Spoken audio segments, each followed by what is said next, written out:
اللہ الرحمن الرحیم۔ الضحیٰ T V دیکھنے والے تمام ناظرین کو السلام علیکم ورحمۃ اللہ وبرکاتہ۔ ابھی تک جن ساتھیوں نے ہمارے چینل کو سبسکرائب نہیں کیا تو جلدی سے ہمارے چینل کو سبسکرائب کیجئے اور اس کے ساتھ بیل آئیکن پر بھی کلک کیجئے تاکہ ہماری تمام نئی آنے والی ویڈیوز آپ تک پہنچ سکیں۔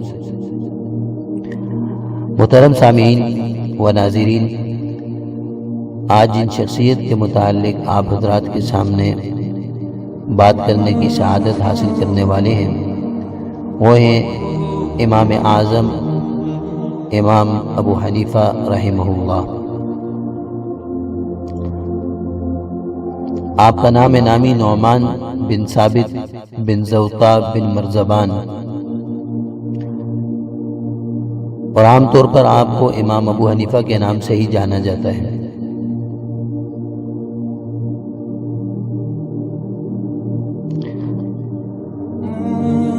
آپ فقہ اسلامی کے مدون اول ہیں۔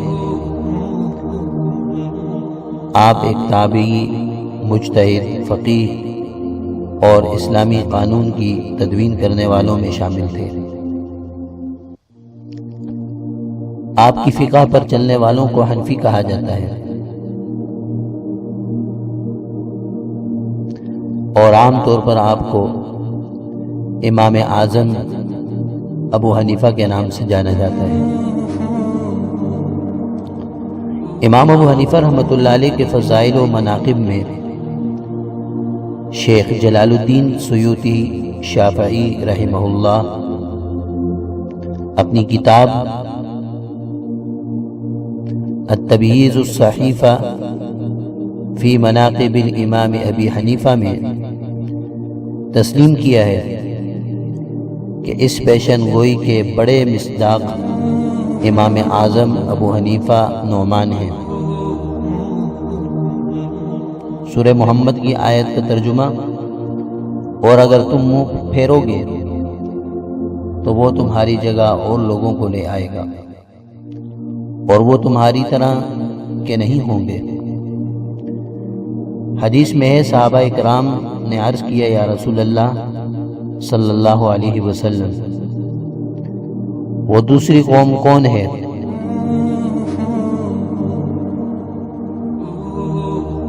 جس کی طرف اشارہ ہوا ہے، تو آپ صلی اللہ علیہ وسلم نے سلمان فارسی پر ہاتھ رکھ کر فرمایا اس کی قوم، اور فرمایا خدا کی قسم اگر ایمان سریہ پر جا پہنچے تو فارس کے لوگ وہاں سے بھی اس کو اتار لائیں گے۔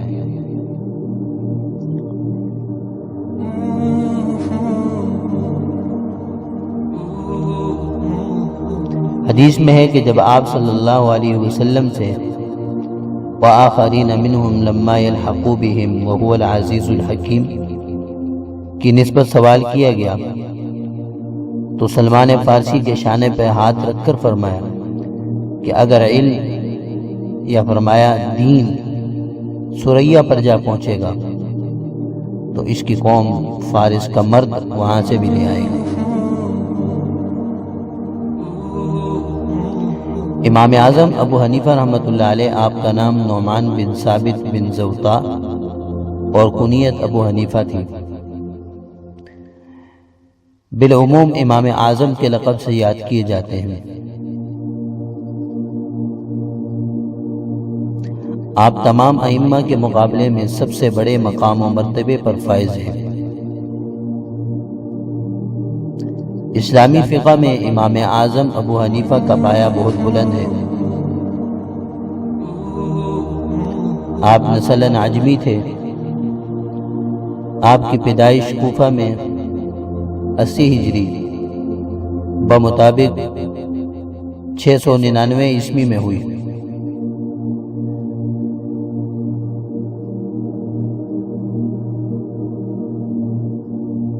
اور سن وفات 150 ہجری ہے۔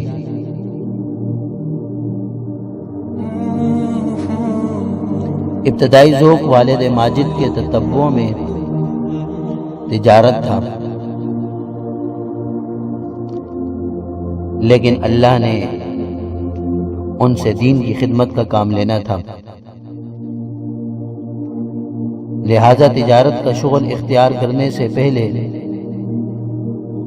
آپ اپنی تعلیم کی طرف متوجہ ہوئے۔ آپ نے 20 سال کی عمر میں اعلیٰ علوم کی تحصیل کی ابتدا کی۔ آپ نہایت ذہین اور قوی حافظہ کے مالک تھے۔ آپ کا زہد و تقوی، فہم و فراست اور حکمت و دانائی بہت مشہور تھی۔ آپ نے اپنی عمر مبارک میں 7000 مرتبہ قرآن مجید ختم کیے۔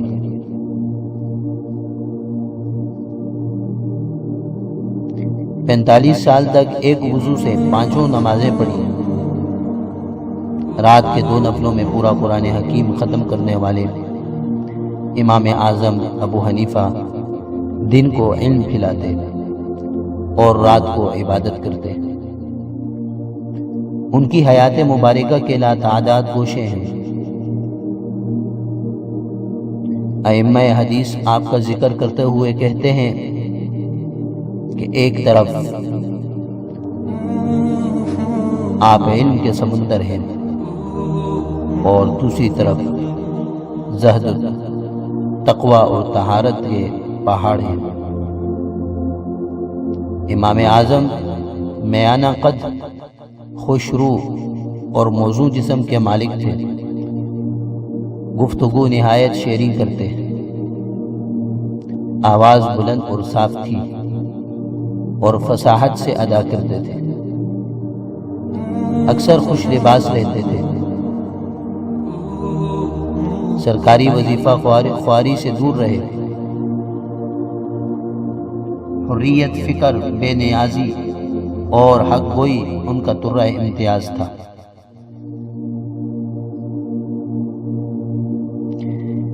امام صاحب تابعی تھے۔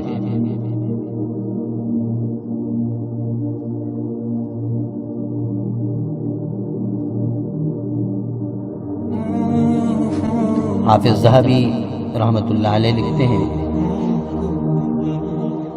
حضرت امام کی پیدائش سن 80 ہجری میں ہوئی۔ آپ نے حضرت انس بن مالک جن کی وفات 93 ہجری کو ہوئی، ان کو کئی مرتبہ دیکھا۔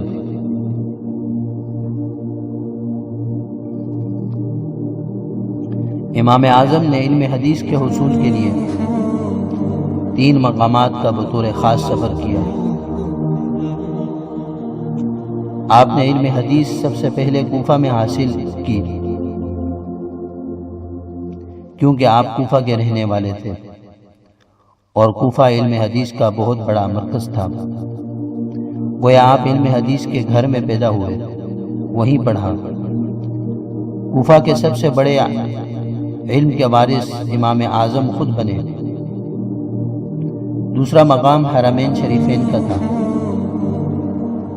جہاں سے آپ نے احادیث اخذ کی، اور تیسرا مقام بصرہ تھا۔ امام ابو حنیفہ نے تقریباً 4000 اساتذہ سے علم حاصل کیا۔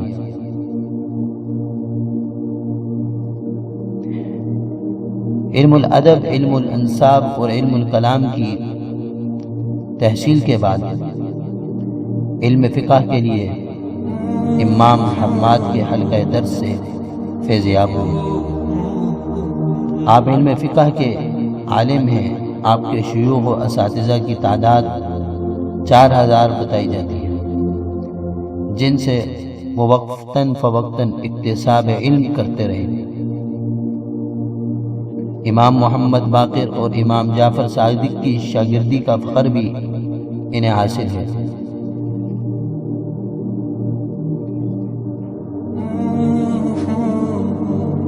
امام ابو حنیفہ رحمۃ اللہ علیہ نے تقریباً 4000 مشائخ سے علم حاصل کیا۔ خود امام ابو حنیفہ رحمۃ اللہ علیہ کا قول ہے کہ میں نے کوفہ و بصرہ کا کوئی ایسا محدث نہیں چھوڑا جس سے میں نے علمی استفادہ نہ کیا۔ آپ نے تحصیل علم کے بعد جب درس و تدریس کا سلسلے کا آغاز کیا تو آپ کے حلقہ درس میں زبردست ازدحام ہوتا اور حاضرین میں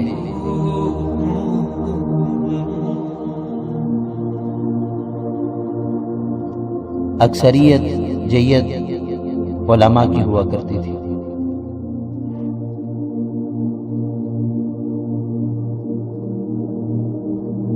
علامہ کراوی رحمۃ اللہ علیہ نے آپ کے خاص تلامذہ میں 800 فقہا، محدثین اور صوفیاء و مشائخ کا شمار کیا ہے۔ یہ ان ہزارہ انسانوں کے علاوہ تھے جو ان کے حلقہ درس میں شریک ہوتے رہتے تھے۔ آپ نے فقہ حنفیہ کی صورت میں اسلام کی قانونی و دستوری جامعیت کی لاجواب شہادت مہیا کی، اور اس مدت میں جو مسائل مدون کیے ان کی تعداد 12,70,000 سے زائد ہے۔ آپ کی تعلیف پر اجماع ہے اور صحابہ سے نقل روایت بھی ثابت ہے۔ آپ شریعت کے ستون تھے۔ مورخ خطیب بغدادی نے امام کے پوتے اسماعیل سے روایت کیا ہے، میں اسماعیل بن حماد بن نعمان بن ثابت بن مرزبان ہوں، ہم لوگ نسلاً فارس سے ہیں۔ امام صاحب کے دادا ثابت بچپن میں حضرت علی رضی اللہ تعالیٰ عنہ کی خدمت میں حاضر ہوئے تھے۔ انہوں نے ان کے خاندان کے حق میں دعائے خیر کی تھی۔ ہمیں امید ہے وہ دعا بے اثر نہیں رہی۔ تجارت ان کا ذریعہ معاش تھا، تجارت سے ہی رزق حلال کماتے، دولت کی کمی نہ تھی، لیکن ان کی دولت و ثروت کا فائدہ طلباء اور حاجت مندوں ہی کو پہنچتا۔ فروخت کیے جانے والے کپڑے کے محاسن اور عیوب آپ برابر بیان کرتے اور خرابی کو کبھی نہ چھپاتے۔ امام اپنے شاگردوں کی اکثر مالی امداد کرتے۔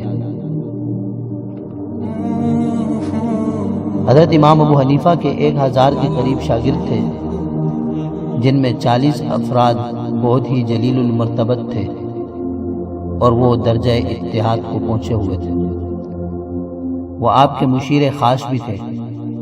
ان میں سے چند کے نام یہ ہیں: امام ابو یوسف رحمہ اللہ، امام محمد بن حسن شیبانی رحمہ اللہ، امام حماد بن ابی حنیفہ رحمہ اللہ، امام ظفر بن رزیل رحمہ اللہ، امام عبداللہ بن مبارک رحمہ اللہ، امام وقی بن جراح رحمہ اللہ، امام داؤد بن نصیر رحمہ اللہ۔ علاوہ ازیں قرآن حکیم کے بعد اہل سنت والجماعت کی صحیح ترین کتاب صحیح بخاری کے مؤلف امام محمد بن اسماعیل بخاری اور دیگر بڑے بڑے محدثین کرام آپ کے شاگردوں کے شاگرد تھے۔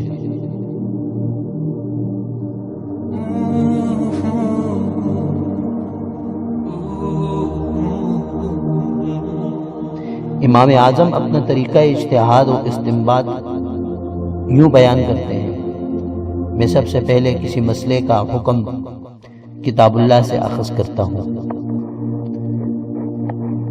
پھر اگر وہاں سے وہ مسئلہ نہ پاؤں تو سنت رسول صلی اللہ علیہ وسلم سے لیتا ہوں، جب وہاں بھی نہ پاؤں تو صحابہ اکرام کے اقوال میں سے کسی کا قول مان لیتا ہوں اور ان کا قول چھوڑ کر دوسروں کا قول نہیں لیتا۔ اور جب معاملہ ابراہیم شعبی بن سیرین اور عطا پر آ جائے تو یہ لوگ بھی مجتہد تھے، اور اس وقت میں بھی ان لوگوں کی طرح اجتہاد کرتا ہوں۔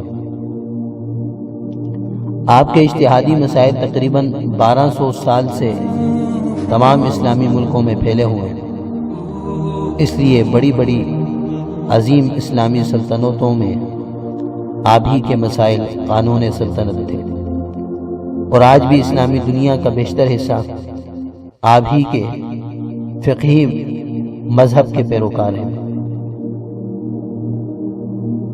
فقہ حنفی کی اشاعت و خدمت سب سے زیادہ ان کے شاگردوں قاضی ابو یوسف اور امام محمد بن حسن شیبانی نے کی۔ قاضی ابو یوسف کو ہارون نے مملکت کا قاضی اور قضات بنا دیا تھا، اس لیے ان کی وجہ سے فقہ حنفی کے پیروکاروں کی تعداد سب سے زیادہ ہے۔ حضرت زرار بن سرد نے کہا، مجھ سے حضرت یزید بن ہارون نے پوچھا کہ سب سے زیادہ فقہ سمجھ والا امام سوری ہیں یا امام ابو حنیفہ؟ تو انہوں نے کہا کہ ابو حنیفہ،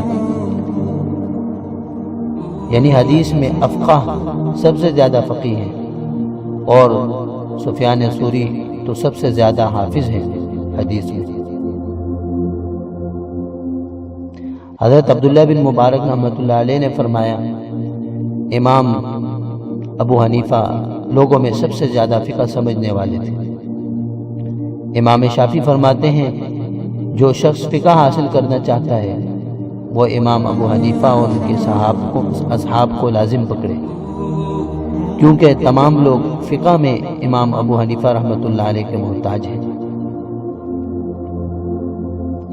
امام صاحب کی حق کوئی کا یہ عالم تھا کہ جہاں تک ملکی سیاست کا تعلق ہے، انہوں نے کبھی بھی کسی خلیفہ کی خوشامد یا ملازمت نہ کی، ہمیشہ حق اور اہل حق کا ساتھ دیا۔ یزید نے ان کو مشیر بنانا چاہا تو آپ نے صاف انکار کر دیا اور کہا کہ اگر یزید کہے کہ مسجدوں کے دروازے گن دو تو یہ بھی مجھے گوارا نہیں۔ امام محمد نفس الزکیہ اور ابراہیم کے خروج کے موقع پر انہوں نے ابراہیم کی تائید کی تھی۔ منصور نے انہیں بلا کر عہدہ قضات پر فائز کرنا چاہا، لیکن آپ کے مسلسل انکار پر اول بغداد کی تعمیر کے موقع پر انہیں اینٹیں شمار کرنے کے کام پر لگایا اور بعد میں قید میں ڈال دیا۔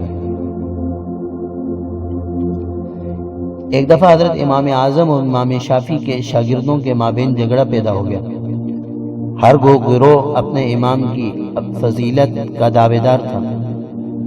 حضرت امام ابو عبداللہ نے دونوں کے درمیان فیصلہ کیا اور اصحاب شافعی سے فرمایا، پہلے تم اپنے امام کے اساتذہ گنو۔ جب گنے گئے تو 80 تھے۔ پھر انہوں نے احناف سے فرمایا، اب تم اپنے امام کے اساتذہ گنو۔ جب انہوں نے شمار کیے تو معلوم ہوا وہ 4000 تھے۔ اس طرح اساتذہ کے عدد نے اس جھگڑے کا فیصلہ کر دیا۔ آپ فقہ اور حدیث دونوں میدانوں میں امام الائمہ تھے۔ 150 ہجری میں بغداد میں امام اعظم ابو حنیفہ رحمہ اللہ کا انتقال ہوا۔ پہلی بار نماز جنازہ پڑھی گئی تو 50,000 آدمی جمع ہوئے۔ جب آنے والوں کا سلسلہ جاری رہا تو 6 بار نماز جنازہ پڑھائی گئی۔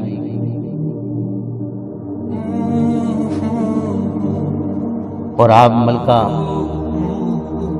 خیزران کے مقبرہ کے مشرق کی جانب دفن ہوئے۔ اس دور کے ائمہ اور فضلاء نے آپ کی وفات پر بڑے رنج کا اظہار کیا۔